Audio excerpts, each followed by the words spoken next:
Assalomu alaykum hammaga, qanaqasizlar bolalar, zo'rmisizlar, tinchmisizlar? Sizlar bilan Diyorbek FC. Biz bugun 20-noyabr kuni FC Mobile'ga qo'shiladigan Glorious Eras event haqida sizlar bilan gaplashamiz. Bu event haqida yangiliklar, yangi chiqadigan kartalar bari shu videoda bo'ladi. Do'stlar, unda biz boshladik. Do'stlar, xullas bu event Main, Liverpool, Revard hamda Galeriyadan iborat bo'ladi.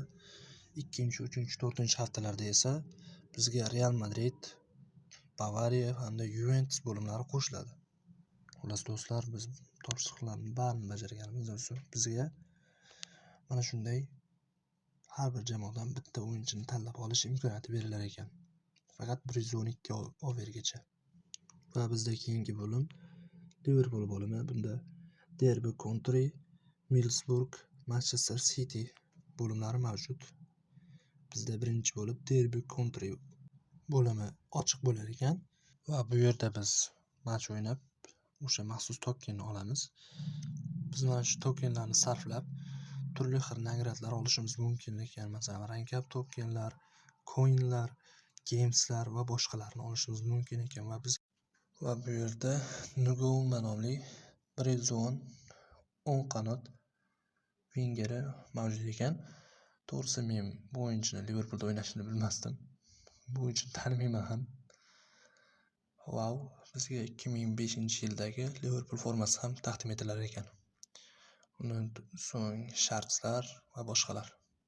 Endigina navbat galeriya bo'limida qoyil 115 o'yinchilar, 1000 ta shartga. Gap yo'q, bu navbatdagi o'yinchilar.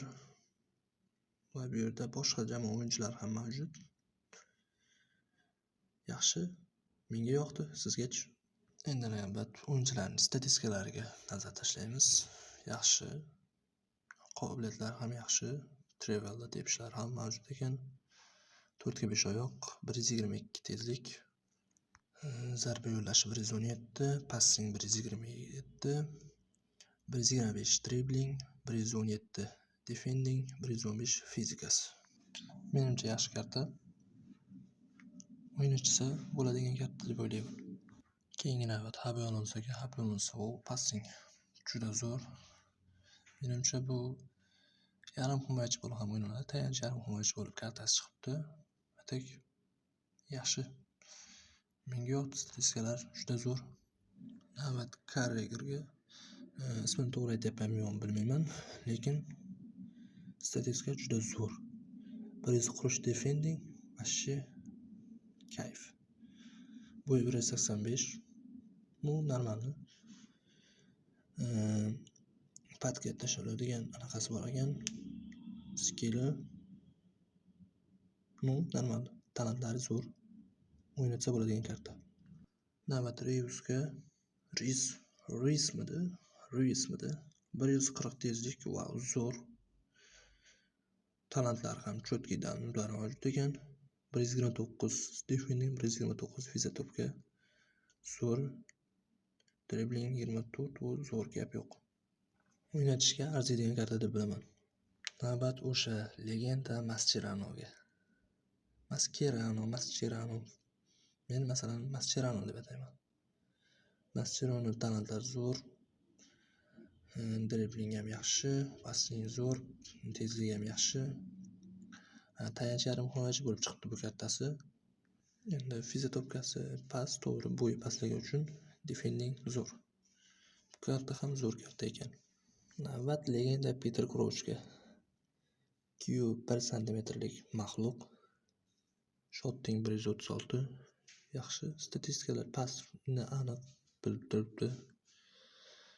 Geroy ham. O'ynatishda maslahat bermasdim to'g'risi. Chunki striker uchun juda past tezlik, 5 ga 3 oyoq. Zarbasi kuchli, lekin boshqa statistikalar juda past. Bo'yiga nisbatan fizatopkasi juda past. Bu hujumchi bo'lgani uchun ham, bo'yi juda uzunligi uchun ham fizatopkasi past. Chunki bo'yi uzun o'yinchi tez yugura olmaydi va yugurish harakat qilganda tez charchaydi. Va navbat Dudekka. Dudek vashi. Zo'r. Geroy ham Men statistika bo'yicha gap yo'q. Zo'r o'yinchi, zo'r darvozabon. Lekin bundan ko'ra menimcha 112 De Gea yaxshiroq deb bilaman. Statistika to'g'ri zo'r, lekin baribir De Gea boshqa daraja. Ajib bo'limida ham yangiliklar kiritilgan. O'sha Glorious Era Cement kiritiladi. Aytgancha buni qanchalar levelni ko'tarib borsangiz, shuncha overingiz ko'tarishga ham yordam beradi bu ham.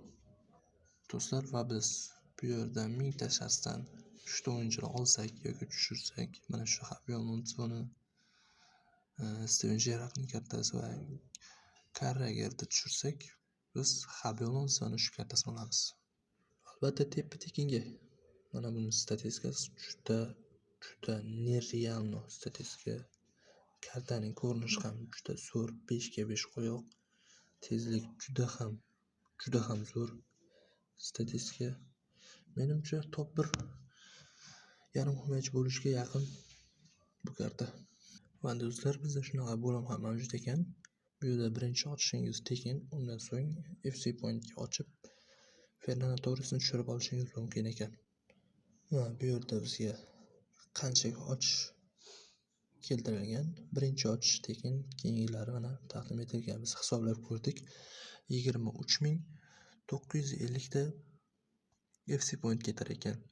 Bu esa Fernando Torresning statistikasi juda zo'r. Oldinlari 5 ga 4 oyoq chiqarilardi. Hozir esa mana 5 ga 5 oyoq, tezlik 147. Nerealni tezlik, 140 shotlik. Uni talantlarini aytsak, gapirmasam ham bo'laveradi. Shunchaki top kartalardan biri. Va bizga starpas bo'limida Tottenning 114 kartasi taqdim etilar ekan. Aytgancha buni faqat o'yinga donat qilish orqali qo'lga kiritishingiz mumkin. Uning narxi menimcha $13 edi. Bu esa Tottenning statistikasi. Tezlik unchalik emas, striker uchun juda past. Menimcha bu karta o'yinga qo'yishga over uchun bo'lishi mumkin, lekin o'yin uchun bilmadim. Dribbling 130 yaxshi, shotling 129 yaxshi. Danilari mavjud ekan. Uning yana bir plyus taraflaridan biri 5 ga 5 oyoqligi. Over uchun olishni maslahat berardim. Payshanba kuni o'yinga xuddi shu paklar qo'shilar ekan. O'sha qadrdon 3000 talik pakimiz esa 109-115 ga almashar ekan. Keyinchalik yana o'zgartirishlar kirilishi mumkin. Uni vaqt ko'rsatadi. Liga XG-ni ko'rib chiqsak, bu yerda bizga Alavorian berilar ekan 60 ta liga tokenga. Va undan tashqari Cahillning 112 kartasi. Markaziy yarim himoyachi rolida. Bu esa Alavorianning statistikasi 4 ga 5 oyoq, 145 tezlik, 138 dribbling. Yuqori fazilatlari, danilari mavjud ekan. O'yin uchun ham normal karta. Overga olib qo'ysangiz ham bo'ladi. Cahillning statistikasini ko'rib chiqsak, statistika yuqori, faqat dribbling bilan shotting yaxshi ekan. Deyarli talant yo'q. Oyog'i 4 ga 5. Maslahat bermagan bo'lar edim. Bizda Division Rivals bo'limida shunday o'zgartirishlar kiritilar ekan. Sotiladigan pak 108-115 ga o'zgaradi. Sotilmaydigan pakimiz esa 110-115. Yaxshi. Biz sizlar bilan hozir Glorious Era Cement'ning walkoutini ko'rib chiqamiz. Qani boshladik. Ketdi. Wow. Angliya striker Geroy Crouch. Gap yo'q. Sizlar Telegram kanalimizga obuna bo'lishni ham unutmaysizlar. Bu yerda hamma ma'lumot tashlab boriladi. Shu bilan bugungi videomiz o'z nihoyasiga yetmoqda. Like va podpiskani unutmang. Aytgancha Telegram kanalimizda yangi promokod chiqqan, promokodlar tashlab borilgan. Bu promokod orqali siz 1,5 mingta almas hamda 108-113 o'yinchi va 100 ta ranklab token olishingiz mumkin. Kanal silkasi opsiyonada. Obuna bo'lishni unutmang. Пока.